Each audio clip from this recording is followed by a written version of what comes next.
Good morning friends, मैं आज आपको मुझे सिखाया गया पाठ योग्य चुनाव मेरे ख्याल से बताने वाली हूँ। एक गांव था। उस गांव में राजा, उसका मंत्री और गांववासी रहते थे। उस गांव में जो राजा था उसका नाम मंगल सेन और मंत्री का नाम था जगतराम। एक दिन वो जगतराम मंत्री कहता है कि मैं बूढ़ा हो चुका हूँ, आप मुझे सेवा मुक्त कीजिए। राजा ने कहा कि सबसे पहले तुम अपने जैसा परोपकारी, सेवाभावी और ईमानदार मंत्री का चुनाव करो। फिर राजा के कहने के अनुसार मंत्री ने जगतराम ने ढिंडोरा पिटवाया गांव भर में कि इस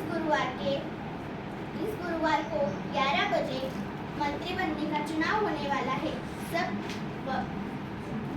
टाइम पर हाजिर रहे। और गुरुवार आ गया, 11 बज गए। वहाँ युवक की भीड़ लग गई थी। उसी रास्ते से युवक जा रहे थे। उस रास्ते पर एक बैलगाड़ी वाला वृद्ध नाराज बैठा था क्योंकि उसका बैलगाड़ी का पहिया कीचड़ में फंस गया था और वो नाराज होकर बैठा था। ये बहुत सारे लोग दृश्य देख रहे थे, मगर एक ने भी उसकी मदद नहीं की।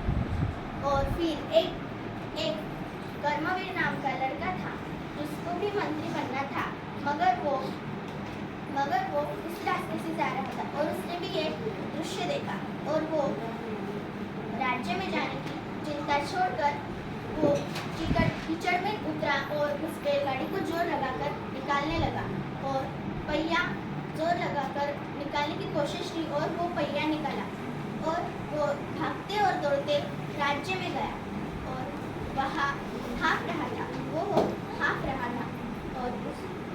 और उसके कपड़े देखकर सारे युवक उस पर हंस रहे थे। और फिर वहाँ वो बैलगाड़ी वाला वृद्ध आया और वो कोई और नहीं बल्कि स्वयं मंत्री जगतराम थे। और उन्होंने सारी घटना राजा को बताई और राजा ने कहा कि जो दूसरों से दुखी होता है और मदद करने के लिए हमेशा तैयार रहता है, वही ऊंचे पद पर जाता है। और उस दिन से उस राज्य का नया मंत्री